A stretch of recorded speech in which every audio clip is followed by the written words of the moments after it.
어서 오세요. 쉐런네 책방입니다. 반갑습니다.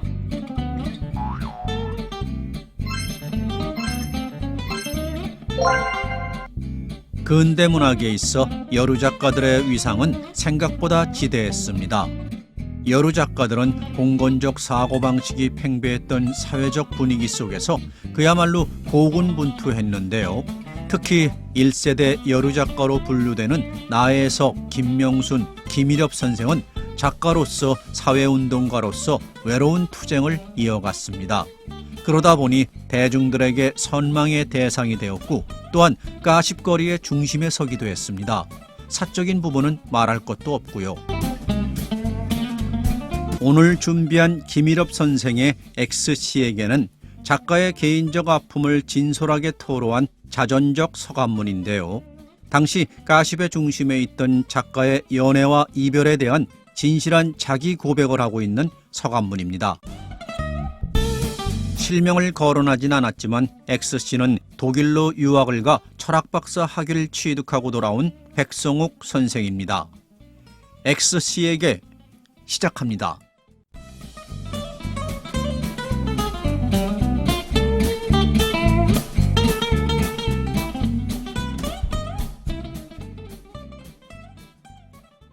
책상에 더벅더벅 떨어지는 눈물을 시름없이 바라보던 나는 당신의 눈엔 뜨일 가망조차 없는 이 편지를 행여나 하는 생각으로 책상에 떨어진 눈물을 쓱쓱 씻어버리고 종이를 펴놓고 쓰기 시작하였나이다. 잉크로 쓴 글자를 얼룩지게 하지 아니할 양으로 고개를 왼편 소매 위로 기울이니 시작하는 소낙비처럼 떨어지는 눈물은 고요히 저고리 소매를 적시는데 어른거리는 글줄은 한 줄 두 줄 늘어가건만 우주에 가득한 내 가슴의 회폰 여의하게 발표되지 않는 것도 안타까움을 더하는 것에 하나이라 아니할 수 없나이다. 인연이 다하여서 다시 배웁지 못하겠기에 하는 당신의 마지막 편지를 받은 지도 어느덧 5달째나 되었나이다. 재미도 서름도 없이 그저 평범하고 무미하던 나의 생활에 일시나마 크나큰 기쁨과 희망을 주니도 당신이었고 그보다 좀 더 커다란 서름과 실망을 주니도 당신이었나이다. 우리가 떠나지 아니치 못할 이유와 결혼할 수 없는 까닭은 천마디로 만마디로 떡 먹듯이 일러주신 것을 이해하는 듯도 하건만 그래도 이해할 수 없는 점이 한두 가지가 아니오이다. 될 수 있으면 결혼하였으면 하는 것이 나의 본의인 것만은 정직하게 고백하지만 정말 어쩌는 수가 없다 하면 아쉬운 대로 때때로 만나서 부드러운 말 한마디라도 하여 주길 애원하였건만 그것조차 거절할 뿐 아니라 나의 말과 글을 일절 듣지도 보지도 않고 만나지도 않으려는 것은 너무 심하지 아니할까 하나이다. 땅바닥에 둥그런 금을 그어놓고 내가 그 안에 들어앉아 나오지 않으리라 라고 한마디 말을 하였다면 그 말 한마디 한 것 때문에 그 안에서 굶고 얼어 죽더라도 나오지 않을 그런 결심이라 할까? 고집을 가진 당신이 아닌가 생각되나이다. 다시 말씀하면 스스로 만든 틀에 스스로 갇히고도 헤어날 생각을 아니하는 고집센 사람이 아닌가 생각되나이다. 그렇다고 그립고 존경하는 당신의 인격이 용렬하고 좁다고 생각되지는 않건만은 다만 당신의 마음을 돌이킬 무슨 도리를 발견할 수 없는 것이 나의 울음의 재료가 될 뿐이외다. 마치 풍부한 근원에서 솟아오르는 샘물보다도 더욱 흔하게 솟아오르는 나의 눈물을 주체하는 수가 없나이다. 내가 베는 벽에나 내가 입는 옷에나 내가 빚는 빚접에는 물론이오니와 내가 읽는 책장에나 내가 만지는 일감이나 내가 쓰는 종이장이나 내가 다니는 길가에는 몇 방울의 눈물로라도 어롱지지 않은 것을 찾아볼 수가 없나이다. 나는 세상에 그리 놀랄 일도 없고 낙심할 일도 비관할 일도 없더라. 어차피 세상이 그렇거니 하지 뭘. 하고 동무들에게나 남들에게 흰소리를 하던 나의 본의도 없이 남보기엔 여전히 평화한 듯한 나의 생활 내면엔 이렇게 흘러도 다함이 없는 눈물이 있게 될 때 난 차라리 당신을 악화하고 미워하고 반역하여 이 눈물을 제거하여 볼까 하였나이다. 그리고 지금도 명확히 알진 못합니다만 대개 오해였으리라고 생각하나이다. 그 오해가 원인이 되었다고도 할 수 있지만 어쨌든 당신을 위선자로 무책임하고 신용 없는 한 우스운 사람으로 만들어 보았나이다. 그래서 그때 그런 편지까지 써서 보내게 되었나이다. 그리하여 나의 자존심을 보존하고 또한 당신에게 대한 복수도 하려 한 것이었나이다. 그러나 그것도 일시뿐이었나이다. 미워진 듯 단념된 듯한 것도 잠깐뿐이었나이다. 그리고 난 여전히 당신만을 그리고 뇌가 명석하고 큰 뜻을 품은 고상한 인격의 소유자인 것만으로 기억하고 있는 날 발견할 뿐이었나이다. 한 일주일 전에 당신의 집에 가서 당신의 책상 서랍 속에 있는 내가 만들어드린 손수건 하나를 가져왔나이다. 당신의 땀 냄새라도 맡기 위하여. 나의 주위엔 여러 계급의 사람이 날 가까이 하려 하나이다.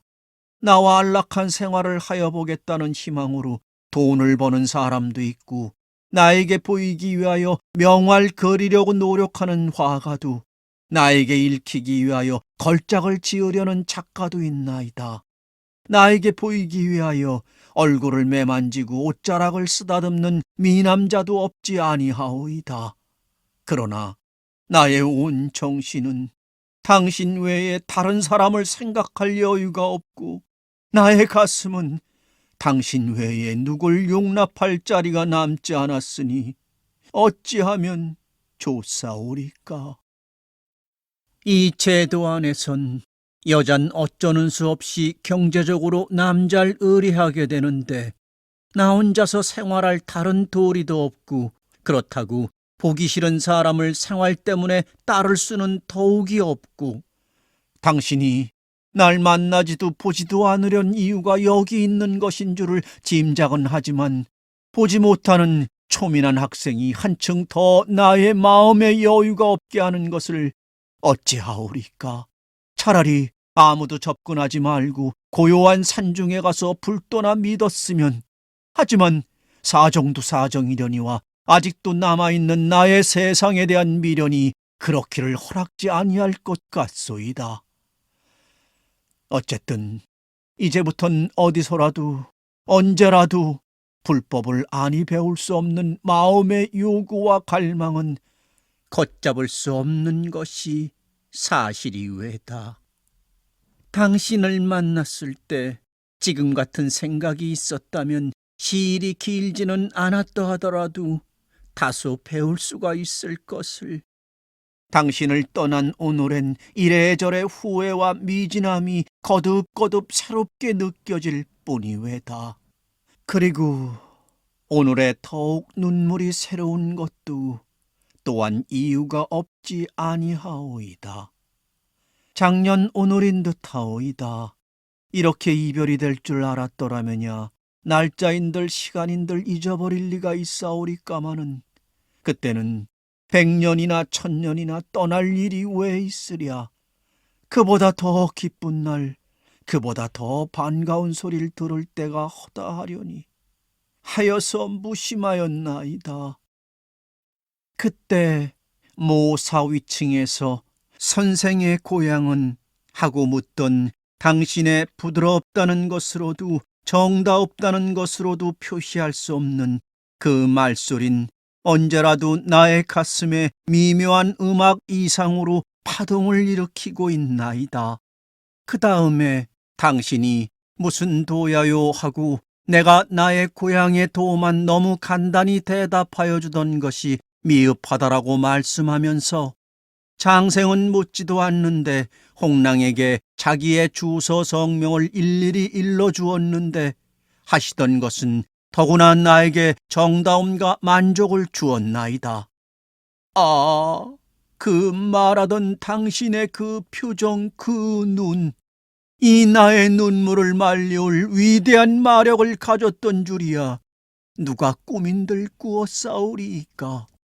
그때 모모사 뜰에 나오면서 기쁜지 서러운지 모르는 이상한 감동에 견디지 못하여 두 손을 깍지 껴서 가슴에 비비며 이것이 사랑이로구나, 이것이 사랑이로구나 하고 속으로 부르짖던 것도 오히려 나의 기억을 새롭게 하나이다. 그 후로 우리가 지나던 일의 추억이 기쁠 일이야 한두 가지뿐이었으리까마는 다른 10가지, 100가지 사건보다도 100마디, 1000마디의 정담보다도 어쩐지 맨 처음에 선생의 고향은 하고 묻던 아주 간단하고 평범한 그 말 한마디가 나의 뺨을 무시로 얼웅지게 하고 부은 눈두덩으로 아침에 일어나게 하는 것이오이다. 어쨌든 선하심 후하심이냐고 당신을 원망하는 생각도 아니 날 수 없을 듯도 하건만은 나의 마음이 어리석어 그런지 당신을 끝까지 사랑하니 그런지 차마 원망은커녕 그저 선량하고 다정한 이로만 기억되는 것도 숙연이라 할 수 없을까 하나이다. 그리고 당신의 그 큰 뜻이 이루어지고 당신의 때가 이르러지길 충심으로 바랄 뿐이외다. 그래서 천리라도 말리라도 따라가 배우고 싶은 생각이 불현듯 할 때마다 가만히 가슴을 눌러 진정시킬 뿐이외다. 그러나 당신만 잘 살게 된다면 난 그저 기쁘겠어요. 사나이야 아무렇게 굴면 상관이 있어요. 하고 언제까지라도 나의 신상을 생각하여 줄 것을 말하던 당신이 혹시라도 밀려버린 구름 조각같이 나의 기억을 잊어버리진 않았나 하고 생각할 땐 아무래도 실심을 아니할 수 없나이다. 요새 나는 심한 감기로 집에 꼭 들어앉아 있는데 간단없이 나는 기침이 당신 그려 우는 아픈 가슴을 쾅쾅 울리고 있나이다. 바람에 머리카락 하나만 날리어도 감기가 들까 염려하여 주시고 깊은 숨만 쉬어도 근심이 있어 한숨이나 쉬지 않나 하고 걱정하여 주시던 당신을 떠난 오늘엔 내가 앓거나 죽거나 좋거나 언짢거나 기쁘거나 슬프거나 아른 채 하여 줄 이조차 없는 오직 한 몸이외다. 오직 대자대비하신 부처님께 귀하려 하지만 또한 너무 알지 못하는 것이 걱정이외다. 쓸 말씀이야 끝이 있사오리까만 당신만 보실 사신이 아니니만큼 자세한 것을 쓸 수도 없거니와 스스로 민망하리만치 걷잡을 수 없는 눈물은 다만 가슴을 답답하게 하고 생각을 풀어주지 않아서 마음에 있는 것을 10,000,000도 쓸 수가 없는 것이 유감이외다. 지금 난 당신의 거칠 모르나이다. 그리고 거의 반년이나 지낸 당신의 마음과 성격은 지금엔 어찌나 되었는지 알 길이 없나이다. 그리고 영원히 당신을 만날 길이 없을런지도 모르나이다. 그러나 당신의 건강과 성공이 영구함과 함께 날 기억하는 기억에 이끼가 앉지 말아지이다 하고 마음껏 필 뿐이외다. 5월 10일 당신의 애문.